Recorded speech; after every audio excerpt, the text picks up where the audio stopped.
saya dari awal sudah saya katakan, menyidik kasus ini harus dari nol. Gitu. Dari nol itu artinya titik nol.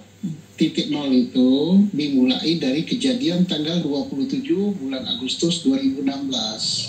Karena Pak Kapolri katakan bahwa penyidikan ini tidak menggunakan scientific crime investigation. Nah sekarang masih ada tersisa. Tersisa apa? Yaitu CCTV yang pernah sampai ke pengadilan tapi belum dibuka. Yang kedua HP. Yang lain sudah hilang. Apa itu? Sperma, darah, kemudian satu lagi sidik jari. Nah, harus dimulai dari situ. Kemudian dimulai dari mana lagi? Saksi. Saksi kunci yang bisa juga dia adalah pelaku. Siapa itu? Yang menyebut nama-nama pelaku, termasuk yang ada di dalam penjara sekarang, yang sudah dihukum, termasuk DPO adalah Rudiana. Rudiana dapat dari mana? Karena Rudiana tidak di TKP, dapatnya dari Aib gitu ya.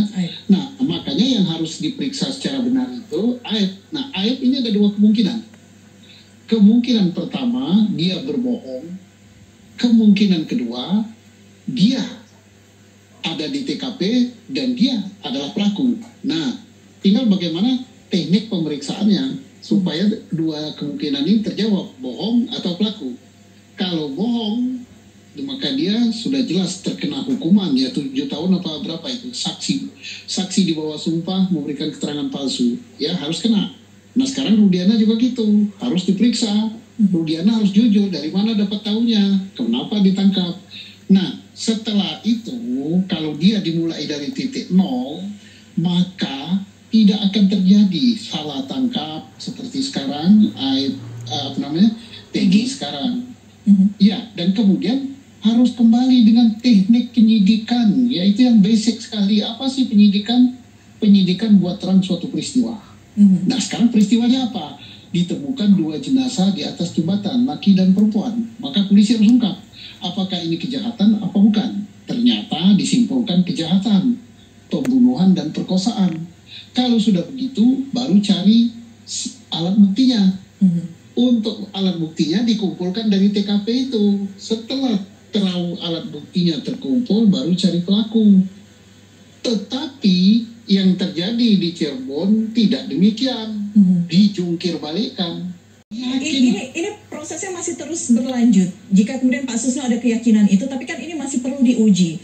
Pertanyaannya, apakah kemudian publik bisa percaya terhadap penyidik yang tengah bekerja karena sudah kalah di pra-peradilan, dan ini perlu ditarik ke pusat gitu sehingga lebih akuntabel, lebih transparan penyidikannya, dan publik bisa melihat bahwa ada keseriusan polisi mengungkap ini.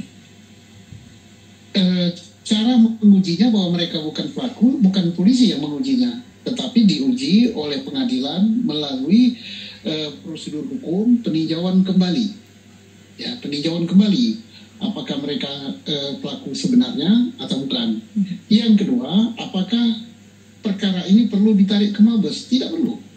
Turunkan jangan di Polda. Turunkan kepada Polres Cirebon, karena mereka yang tahu, mereka yang berada di lokasi, mereka yang tahu kondisi masyarakatnya, tetapi diberikan guidance dan asistensi yang melekat. Orang Polda, yaitu penyidik Polda yang mahir, yang integritasnya bagus, pengetahuannya bagus, ditambah penyidik Mabes Polri yang pinter, yang integritasnya bagus, kemudian diawasi oleh Wasdik dari markas besar maupun dari Polda. Ya insya Allah kesalahan-kesalahan tidak terulang. Kemudian insya Allah pelakunya terungkap. Karena masih ada dua alat bukti yang sangat penting yang bisa menjawab siapa pelakunya. Mudah-mudahan belum dirusak ya. CCTV dan HP. Kesalahan-kesalahan ini agar tidak terulang, tapi apakah perlu ada Jadi harus. Kita tunggu ya bagaimana kemudian sanksi dan langkah tegasnya.